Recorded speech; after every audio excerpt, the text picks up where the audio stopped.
Pause. Rewind a few years.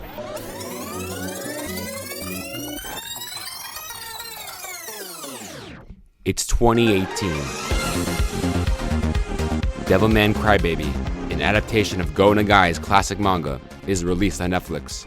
I watch it, not expecting much. However, after watching the first episode, I am blown away.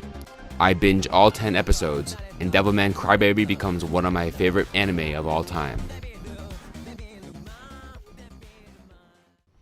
Now, fast forward to 2021. The anime preview for Chainsaw Man drops.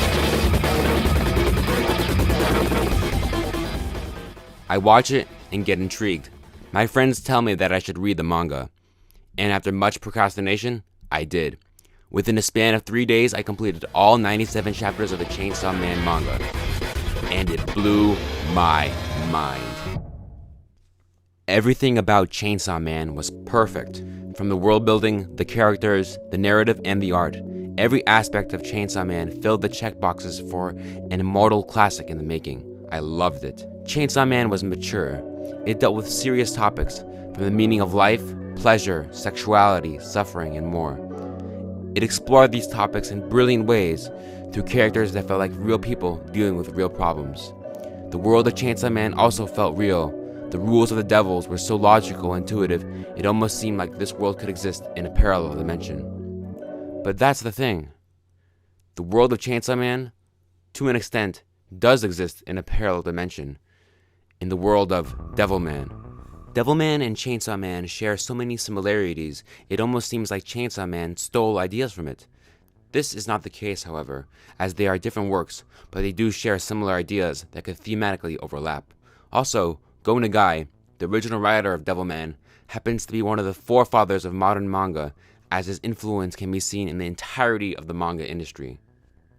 However, when I watched Devilman Crybaby again, I felt like there was something missing, a thematic element that was not fully explored. It sort of bothered me, but when I read Chainsaw Man, I realized what was missing. Chainsaw Man answered the question left by Devilman, and because of that, Chainsaw Man in a way transcended above its precursor. Now, of course, it's subjective to say that one work is better than the other, as these two stories tell very different stories in a totally different way. However, by analyzing the strengths of these stories, one can gain an insight into what makes these stories tick and why they are important. There are many parallels one can make between Chainsaw Man and Devilman, like how in Devilman, devils and devilmen exist, where devils are absolute pure devils, and devilmen are devils with the heart of a human but the body of a devil. In Chainsaw Man, there are devils who are pure devils, then there are fiends who are devils who occupy a human corpse, and there are hybrids who are humans who take on the form of a devil, like the titular main character. Narratively speaking, Chainsaw Man and Devilman do share some similarities. However, the main similarity is also the main distinction and the answer to the ultimate question. In Devilman, the main conflict centers around Akira and Ryu, who is actually Satan. Satan intends to destroy the world with the power of Amon, Akira's devil, and claim the world for himself. After Satan fails, however, the world gets destroyed and the whole story resets. In Chainsaw Man, the main conflict centers around Makima, who is actually the control devil, who wishes to exert her control over the world with the power of a chainsaw devil, to erase all things that bring suffering. She fails fighting the chainsaw devil, and the story, in a way, resets. Oh yeah, here's a little fun fact. Both stories show a classical painting in the background that foreshadows the fate of the main characters.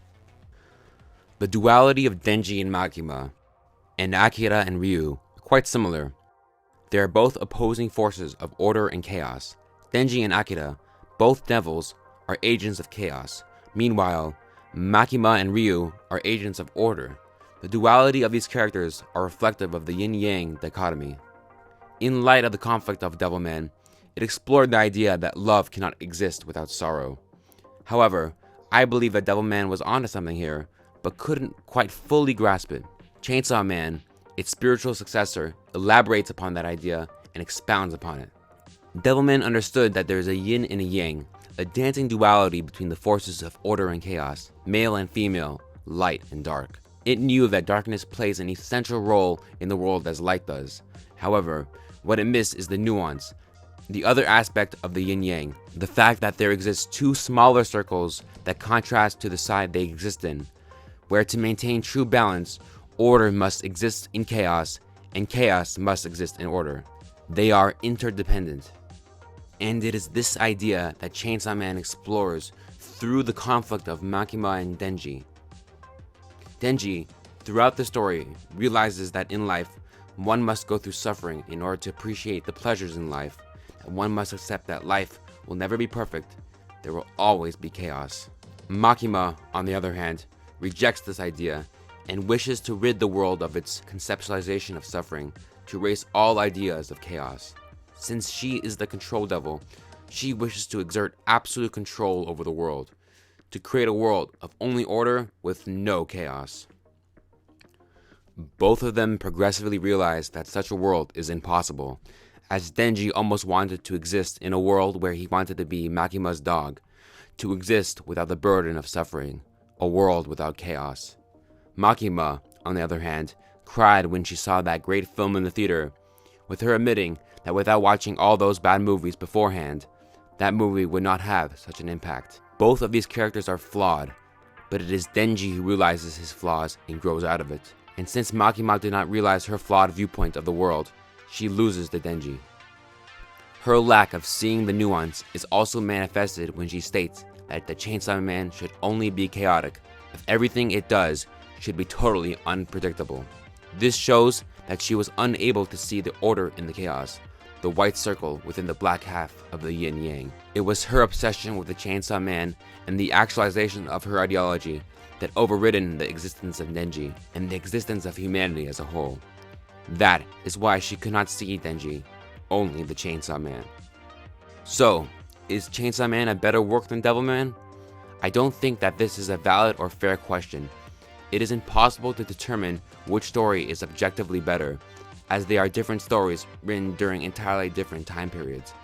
Rather, I think Chainsaw Man is an important work of art because it answers the lingering questions that Devilman posed, giving us a nuanced look into the core of the human experience through its remarkable character writing and introspective narrative. Thanks for watching.